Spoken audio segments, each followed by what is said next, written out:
سلام، امیدوارم که خیلی خوب باشین. یه ویدیو دارم براتون میگیرم برای شکم و پهلو. هر روز میتونین انجامش بدین، خیلی هم کیف میده.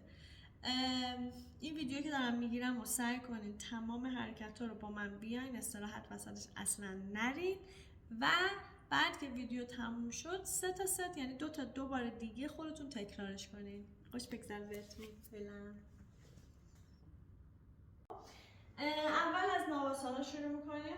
بشینید، زانوها رو بیاریم تو شکم. پشت کمر خیلی مهمه که صاف باشه. اگه میتونید پا رو صاف نگه دارید که خیلی بهتر. اگه نه اشکال نداره. زانوها خم، سینه رو بکشین جلو و بالا، دست کنار پاها، نفس عمیق، دم و بازدم نگه دارید. یک کوچولو بیام جلوتر. آروم بیایم به سمت پایین. فقط کمر روی زمین، شونه بالا بمونه، دستا روی رون. دستاتون انگار دارین میکشین خودتون رو برسین به نوک انگشتای پا. یه دم بگیریم بیایم به سمت بالا. نفس عمیق. آروم بیایم به سمت پایین. یه دم عمیق، 2 مرتبه تکرار. بیایم بالا بالا بالاتر. آروم با بازدم بیایم پایین. همین جایی که هستین زانوی پای راست خم بچسبه به پیشونی. پای راست صاف. پای راست برگرده، یه دم بگیرید. زانوی پای چپ. پای چپ صاف. پای چپ برگرده، یه دم عمیق بیایم بالا. نفس بگیرید، توی بدنتون باشید. یه کوچولو بیشتر نمونده، نگه دارید.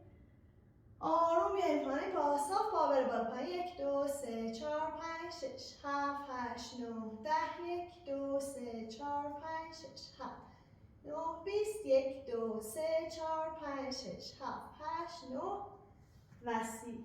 یه دم عمیق.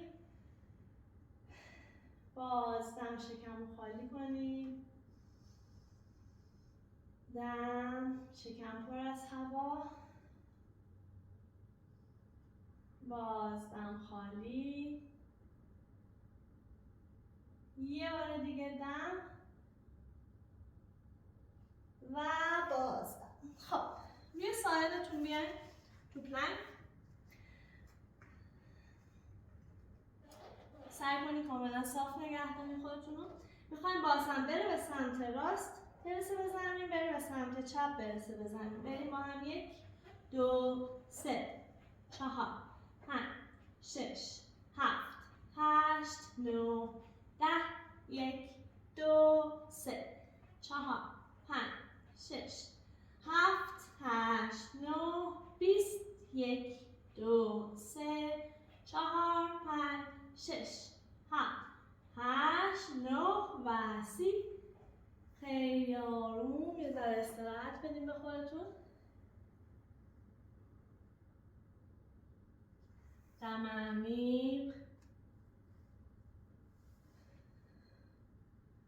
بازدم.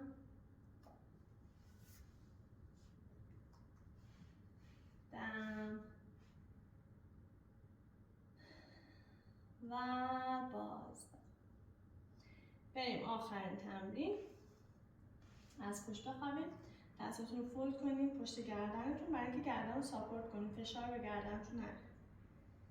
آروم بیاین پایین. خب 2 تا زانو رو خم میکنید. آرنج دست راست میخواد برسه به زانوی چپ، اون یکی پا صاف میشه و بالعکس میریم. شروع کنیم 1 2 3 4 5 6 7 8 9 10 1 2 3 4 5 6 7 8 9 20 1 2 3 4 5 6 7 8 9 30 1 2 3 4 5 6 7 8 9 40 1 2 3 4 5 6 7 8 9 و 50. یه دم عمیق. شکم پر از هوا. بازدم خالی کنیم. دم و و بازدم. این 3 تا تمرین رو که گفتم رو 3 ست پشت هم انجام بدیم. خوش بگذره بهتون.